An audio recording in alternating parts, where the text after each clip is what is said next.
Bonjour à toutes et à tous et bienvenue sur les Ludovores pour une nouvelle vidéo.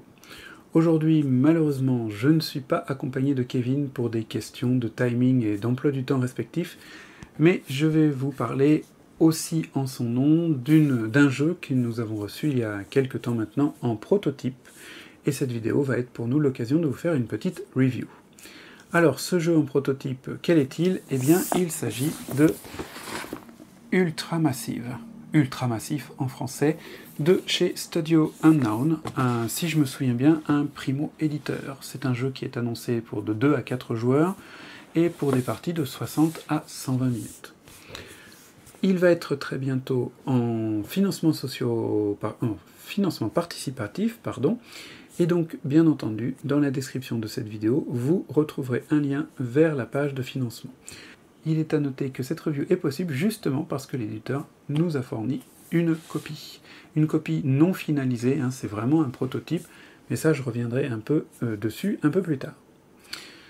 Alors, si vous êtes familier de notre chaîne, eh bien vous connaissez déjà un petit peu le format selon lequel nous fonctionnons d'habitude pour les reviews, à savoir qu'on parle d'abord de ce qui nous a plu dans le jeu, puis de ce qui nous a un peu moins plu, éventuellement de ce qui pourrait un peu moins vous plaire, et puis après on fait une petite conclusion. Donc aujourd'hui, je suis tout seul, mais Kevin m'a fait part avant l'enregistrement de ses réflexions sur le jeu. Donc je vais parler en mon nom, et de temps en temps, eh bien je nuancerai ou je compléterai avec les opinions de Kevin sur le jeu. Alors Ultramassif, tout d'abord, parlons du thème, parlons des mécaniques rapidement. Qu'est-ce que c'est? Ultramassif, comme son nom l'indique, et peut-être un peu comme la puce à l'oreille vous a été mise par la couverture du jeu, il s'agit d'un jeu dans lequel vous allez jouer des trous noirs. Oui, pas de mauvaise blague, merci, on parle bien du phénomène astrophysique ici. Vous êtes un trou noir et votre objectif est de devenir le plus gros possible. Pour cela, eh bien, comme tout trou noir qui se respecte, vous allez essayer d'absorber de la matière. De la matière, c'est-à-dire les étoiles qui passent, voire éventuellement même de l'antimatière, parce que vous ne faites pas toujours la fine bouche, ce qui passe est toujours bon à prendre. Au point de vue de mécanique, chaque joueur va être doté d'un plateau qui va justement représenter son trou noir et sa sphère d'influence gravitationnelle, on va dire. On va jouer des cartes, on va jouer des actions, il va y avoir aussi un système de, on va dire un peu de draft de ressources, et puis on va faire une sorte de course au point en un certain nombre de rounds. Au bout de ce round, le trou noir, le joueur qui a le plus de points, eh bien, aura évidemment gagné la partie.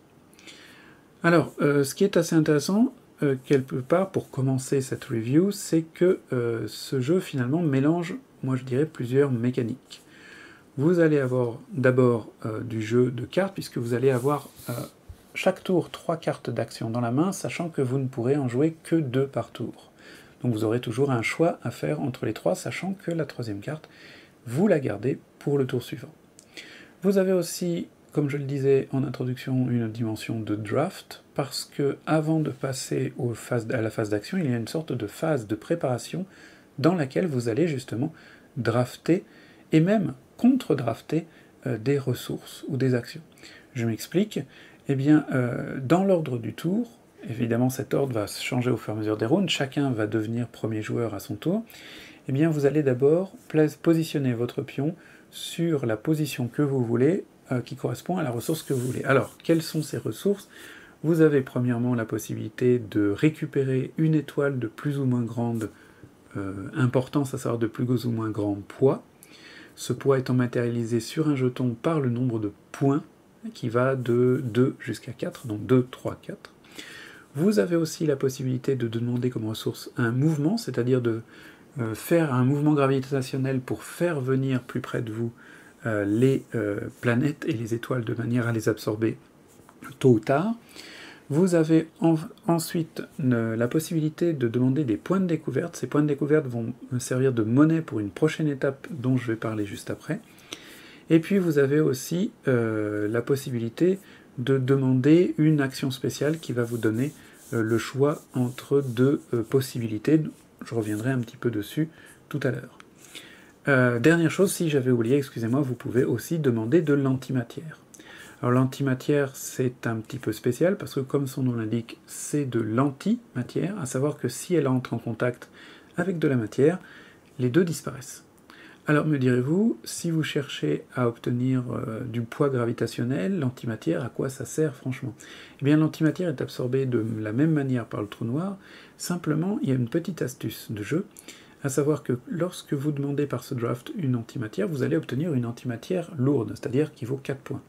Mais en même temps, vous allez forcer tous vos adversaires à prendre une antimatière légère. Cette antimatière, eh bien, que ce soit pour vous ou que pour les autres, vous allez la positionner sur la première case d'une des deux pistes gravitationnelles. Quand vous verrez le plateau, vous verrez qu'au centre, il y a votre trou noir, et qu'autour, il y a deux pistes gravitationnelles qui sont codées par une couleur chacune. Et le truc, c'est que si vous vous débrouillez bien, eh bien, vous pouvez éventuellement essayer de faire entrer en contact l'antimatière que vous forcez les autres joueurs de prendre avec les jetons de matière qu'ils avaient stockés, au moins temporairement, sur leur première case. Donc c'est un petit peu une manière d'essayer de contrôler leur avance. La deuxième phase de draft, de manière intéressante, se fait dans l'ordre inverse de priorité du tour. Donc le dernier devient le premier à choisir son draft. Sachant que là, dans la deuxième phase de draft, les ressources sont parfois un petit peu plus importantes. Donc voilà, là il y a deux phases de draft, on récupère les ressources, et puis on va passer à la phase d'action. La phase d'action, eh bien, d'abord vous avez le droit d'acheter on dirait dans un jeu de société autre, plus classique, une compétence. Ici on parle d'anomalie. Vous avez 3 catégories d'anomalies au centre de la table qui sont représentées par un chemin de cartes qui va de 1 à 4, sachant que vous avez 1, 2A, 2B, 3 et 4. Ça représente une gradation de pouvoir dans chacune des compétences, sachant que vous ne pouvez obtenir une compétence de niveau que si vous avez déjà la compétence du niveau inférieur, et que pour la compétence 2, vous devez choisir entre 2A et 2B, mais vous ne pouvez pas avoir les deux. Donc là, il y a une sorte un petit peu de, on va dire, pas de tableau building, mais finalement un peu de sélection d'actions, puisque ces cartes, elles vont vous donner soit des actions, soit des compétences passives. Les compétences passives, généralement, renforcent vos actions, renforcent vos gains, et ainsi de suite. Ces cartes d'anomalie, vous allez devoir les acheter avec les points de découverte que vous avez potentiellement draftés durant la phase de préparation. Évidemment, plus la compétence augmente, plus le prix de cette compétence augmente. Donc plus vous allez devoir, vous allez devoir investir dans les points de découverte pour essayer de progresser sur cet arbre de compétences. Et puis finalement, vous allez jouer les actions. Alors là, il y a une chose un peu, je dirais, originale, soit. La première phase, la phase de préparation, se joue classiquement les uns après les autres. Après, la phase d'action, elle, peut se jouer, c'est une option, mais c'est recommandé par les créateurs, peut se jouer en simultané. C'est-à-dire que tout le monde joue ensemble, et du coup, il n'y a pas de temps d'attente. Quand vous utilisez une carte de compétence, celle que vous avez déjà posée devant vous, vous allez utiliser des petits cubes, pour l'instant dans le prototype que nous avions, c'était des petits cubes, pour matérialiser le fait que vous avez déjà utilisé cette action, de manière à ne pas accidentellement l'utiliser 2 fois. Pour la compétence passive, il est évidemment inutile de signaler son utilisation puisqu'elle se déclenche à chaque fois que la condition est remplie. Pour les cartes d'action, qui sont une catégorie différente, mais qui finalement, je dirais, ont des effets qui se rapportent aux 3 branches de compétences, eh bien simplement vous en jouez 2 et vous gardez la 3e. Lorsque tout le monde a fait toutes les actions, joué toutes les cartes, fait tout ce qu'il devait faire, eh bien, il y a la possibilité de dépenser les points de découverte pour gagner encore des points de poids gravitationnel pour votre trou noir. Si vous dépassez certains paliers, votre trou noir va grandir. Il va grandir et ça va être matérialisé par des jetons, enfin plutôt des mini-plateaux qui vont augmenter la taille de votre trou noir et par là même réduire la distance qu'il faut pour que la matière soit absorbée par votre trou noir. Donc c'est une espèce d'effet d'entraînement, plus vous devenez gros, plus il est facile de devenir gros. Et lorsque vous passez le premier puis le deuxième palier, vous allez pouvoir révéler la première puis la deuxième compétence que vous avez obtenue au début de la partie par un mélange de cartes. Alors, chacun a un set de cartes de 4 cartes qui sont les mêmes pour tout le monde, on les mélange, on en donne 2 de chaque set de 4 à chacun, et ce sont ces 2 cartes-là qui serviront d'anomalie, je dirais, de base. Mais qui ne pourront être débloquées que lorsque vous aurez dépassé les paliers de croissance de votre trou noir. Voilà, c'est à peu près, en gros, résumé, les règles de Ultra Massive. Alors maintenant, on va passer un petit peu à justement ce que Kevin et moi on en a pensé. D'abord, du côté positif. Alors, une chose sur laquelle Kevin et moi on est tout à fait d'accord, et finalement ce qui nous a fait aussi, ce qui nous a décidé de travailler avec cette maison d'édition, vous l'aurez compris évidemment, c'est le thème. C'est assez rare de jouer des trous noirs, soyons honnêtes. Ce thème est assez fun finalement, et alors personnellement, je le trouve plutôt bien retranscrit. Kevin est plus mitigé de ce côté-là, il a tendance à penser que la présence thématique est un peu faible. Moi je trouve au contraire que finalement les mécaniques ne sont pas forcément complètement originales, mais elles sont bien mises ensemble pour coller au thème. Après, bon, c'est une affaire de goût, on va dire, un petit peu. Deuxième chose, la possibilité, et là aussi avec Kevin on est d'accord, la possibilité de faire quand même pas mal de combos. Au fur et à mesure que vous allez développer vos arbres de compétences, eh bien vous allez pouvoir faire des effets qui ricochent les uns sur les autres, et qui vont aussi favoriser les cartes que vous allez jouer, et ainsi de suite. Donc du coup, il y a vraiment des mises en place, des combos à faire qui sont sympas, et moi personnellement je trouve qu'en plus, justement comme il y a 3 arbres de compétences, eh bien il y a la possibilité de ne pas toujours choisir le même arbre de compétences partie après partie. En effet, Kevin et moi pour l'instant sur les parties qu'on a faites, on a trouvé que c'était plutôt bien huilé en termes d'équilibrage. Il n'y a pas de voie d'arbre de compétences qui nous a semblé nettement plus forte que les autres. C'est assez circonstanciel, et quelque part c'est assez logique, vous êtes quand même finalement encouragé à vous spécialiser un peu plus au moins dans une branche que dans les autres, de manière à en tirer les effets maximum. Pour vous donner un exemple, toutes les cartes de niveau 3, des 3 branches différentes, elles ont un effet, c'est-à-dire qu'elles débloquent l'utilisation des effets avancés des cartes que vous pouvez jouer de votre main.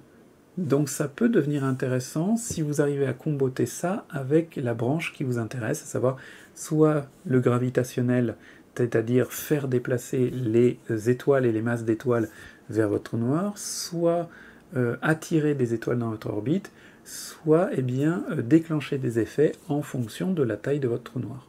Ça c'est plutôt bien vu, je trouve. À cela, en plus, se rajoute une petite mécanique dont je n'ai pas parlé dans ma description des règles, c'est la mécanique des wormholes, des trous de verre, qui sont un véritable phénomène astrophysique, au moins en théorie, je ne crois pas. Si vous êtes spécialiste en astrophysique, vous me corrigerez dans les commentaires. Je ne crois pas qu'on en ait trouvé, qu'on en ait découvert des trous de verre, mais je crois qu'ils sont théoriquement possibles. Ce qui serait en fait un peu l'inverse des trous noirs. Ici dans le jeu, les wormholes, les trous de verre, vous en avez 4 à votre disposition, et vous en déposez 2 sur chaque piste colorée sur votre plateau. Et ces trous de verre vont vous permettre de, entre guillemets, téléporter la matière un peu plus vite. Mais c'est à usage unique par 2 rounds. C'est-à-dire que vous pouvez les utiliser une fois tous les 2 rounds. Il y a une mécanique assez intéressante si vous le positionnez assez bien, de manière à pouvoir justement maximiser votre absorption de masse planétaire, de masse d'étoiles, et donc optimiser votre progression sur le tableau de poids gravitationnel et donc de développement de votre trou noir. À titre personnel, moi j'aime beaucoup la direction artistique. Alors, petite attention, petite réserve quand même, nous avons eu, donc, comme je vous le disais, un prototype, donc je ne peux pas juger du fait que, est-ce que la balance des couleurs est la balance définitive, est-ce que les couleurs seront plus marquées, moins marquées, ça c'est à voir avec le jeu final, mais en tout cas, moi j'aime bien ce côté un petit peu kitsch, un petit peu, je dirais, space fantasy dans la représentation, avec des grandes nébuleuses, des grandes traînées dans le ciel. et en même temps ça reste assez sobre, on est loin d'un Voidfall, on est loin du côté coloré d'un Andromeda's Edge par exemple. Donc je trouve que l'aspect est sobre, les plateaux de trous noirs plus grands qui viennent se rajouter sur votre plateau, je trouve que c'est quand même bien vu, c'est plutôt malin. Certes, c'est un gadget, mais ça vous permet de bien matérialiser votre progression, je trouve ça assez gratifiant visuellement. Pour le reste de la réalisation technique, je vais pas trop m'attarder dessus parce que, par exemple, j'ai trouvé que les cartes des 3 différents axes de développement de compétences étaient trop grandes, paradoxalement. Ça prenait un peu trop de place sur la table, et quand j'en ai fait part au concepteur, il l'a reconnu, et il m'a dit que la taille des cartes serait revue à la baisse pour je dirais le jeu final. Donc ça, de ce côté-là, je n'en parlerai pas. Après, c'est vrai que les cartes elles-mêmes restent très sobres, peut-être un petit peu trop sobres pour certaines personnes. Moi, je trouve que c'est plutôt un point positif, à vous de voir lors de la campagne si vous accrochez au style graphique ou pas. Voilà, on va peut-être passer à quelques réserves, quelques petites choses qui nous ont peut-être un petit peu moins plu. Alors notamment pour Kevin, peut-être lui il reproche un peu un côté un peu trop lisse, à savoir on fait beaucoup de combos, mais il n'y a pas de combo champagne, si vous voyez ce que je veux dire, il n'y a pas de combos qui vous feront faire waouh, comme ça. C'est des combos solides, c'est des combos intéressants, mais c'est des combos, on va dire, calmes, quelque part. Donc, c'est à voir pour les gens qui veulent un peu de pops, qui veulent un peu de, je dirais, de panache, peut-être que c'est un petit peu trop calme comme ambiance. Bon, après, hein, vous connaissez le fameux dicton, dans l'espace, personne ne vous entendra crier, certes. Du coup, pour Kevin, découle un autre fait, à savoir que finalement, le jeu en lui-même n'est pas si gratifiant que ça, parce qu'il n'y a pas d'effet waouh. On est content quand on a fini la partie, parce qu'on a fait un bon score, parce qu'on a gagné, parce qu'on s'est bien développé, mais peut-être pour Kevin, il manque ce petit peps un peu plus marqué. Personnellement, moi, ça ne m'a pas trop marqué de ce côté-là. J'ai trouvé ça que c'était fluide, agréable et sympa, donc ça m'a pas trop marqué. Maintenant, je peux comprendre ce qu'il dit. C'est vrai que c'est toujours agréable de claquer une combo qui défrise pour rester poli. Ça, c'est vrai. Mais bon, ça aussi, c'est à voir avec vous si vous aimez comme je le disais tout à l'heure, la combo champagne, ou si vous aimez le truc bien calme, bien préparé, bien lisse, mais qui fait le taf, quoi. Autre chose, alors c'est vrai, moi je trouve aussi, comme Kevin, qu'il y a quand même un certain manque d'interaction. Alors c'est pas forcément un problème, si vous suivez la chaîne, vous savez très bien que Kevin et moi, eh bien nous aimons aussi bien l'interaction directe que le manque d'interaction. On aime aussi bien jouer seul en solo multiplayer que en vrai multiplayer. Là, pour Kevin, peut-être, il aurait fallu un petit peu plus d'interaction, tout simplement parce qu'il y a cette mécanique d'interaction de l'antimatière dont je parlais tout à l'heure lorsque j'expliquais les règles. C'est vrai que c'est une bonne idée, mais finalement, peut-être qu'elle est un petit peu sous-exploitée parce qu'elle n'impacte, en définitive, que la première case de chaque piste.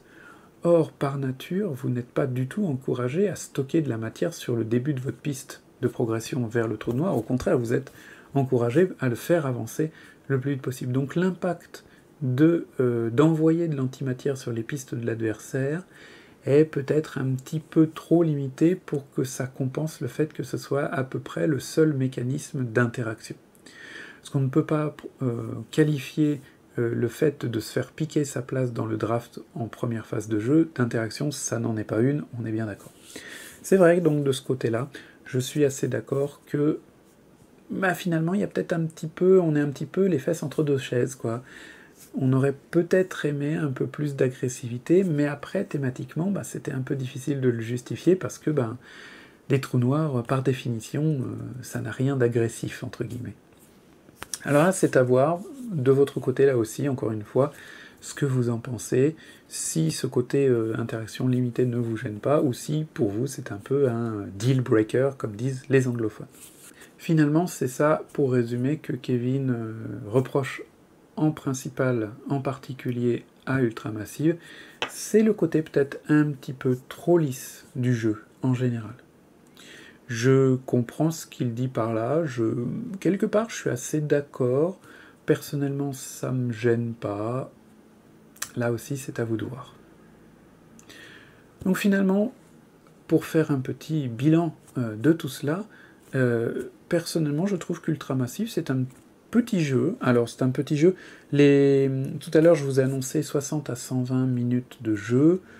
À 2 joueurs, Kevin et moi on n'a jamais mis 60 minutes. On a mis moins à nettement moins. Et a priori, on n'a pas fait d'erreur de règle. Ça pourrait arriver, hein, ceci dit, mais non, on n'a pas fait d'erreur de règle. Donc si vous êtes joueur, je dirais gros joueur, comme j'ai la vanité de le dire pour moi et pour Kevin, eh ben c'est un jeu qui ne va pas vous demander autant de temps que ça. Après, eh bien à 3 joueurs ou 4 joueurs, ça va forcément rallonger la partie, mais étant donné que, on va dire, tout le monde peut jouer en simultané dans la phase d'action, qui est finalement la phase la plus importante du jeu, il n'y a pas tant de ça que de temps mort. D'ailleurs, je reviens un instant, c'est vrai, c'est une chose que j'ai oublié de mentionner, qui est un petit côté négatif personnel pour Kevin et moi, surtout pour Kevin, mais moi aussi finalement un petit peu, c'est que Kevin et moi, on aime bien justement le tour par tour séparé, enfin chacun joue à son tour, parce qu'on aime bien, premièrement, regarder ce que font les autres, et éventuellement s'émerveiller sur une combo à laquelle on n'avait pas pensé et que l'adversaire sort, et qu'on aime bien quelque part aussi montrer ce qu'on joue. Donc je reviens pour le résumé sur Ultramassive. Moi personnellement, pour moi c'est un jeu, on va dire, initié plus. Les règles ne posent pas vraiment de problème de compréhension, elles sont assez simples, assez claires, assez directes. Après, il suffit de regarder les cartes et de bien appliquer les effets, ça roule tout seul. Donc honnêtement, alors ce n'est que mon avis, là j'ai pas demandé à Kevin, honnêtement ça pourrait servir, ça serait pas un gateway game, comme diraient les anglophones, ça serait pas un jeu d'initiation, mais ça serait un jeu qu'on pourrait introduire dans un cercle de joueurs novices assez rapidement après avoir fait quelques jeux, je dirais, d'entrée de gamme. Honnêtement, il offre pour moi une assez bonne profondeur quand même, mais il reste assez facile d'abord, donc assez facile à sortir, à mettre sur la table. Et ce qu'on lui reprochait un petit peu, ce côté, donc le jeu simultané, c'est aussi un avantage, dans le sens où justement, eh bien, il ne va pas rester trop longtemps, entre guillemets, sur la table. Pour moi, en tout cas, c'est un jeu tout à fait honnête, auquel j'ai pris pas mal de plaisir à jouer. J'aime bien la réalisation, maintenant c'est un prototype, je sais que des choses vont changer d'ici à la version finale, donc j'ai assez hâte de voir la campagne se lancer et voir les améliorations, éventuellement les stretch goals ou les autres modes de jeu que l'auteur pourrait nous proposer. Voilà, et bien je crois que c'est tout. Merci beaucoup d'avoir suivi cette review d'Ultramassive, et puis je vous souhaite une bonne continuation ludique, et je vous dis à très bientôt sur les Ludovores pour une nouvelle vidéo. Salut!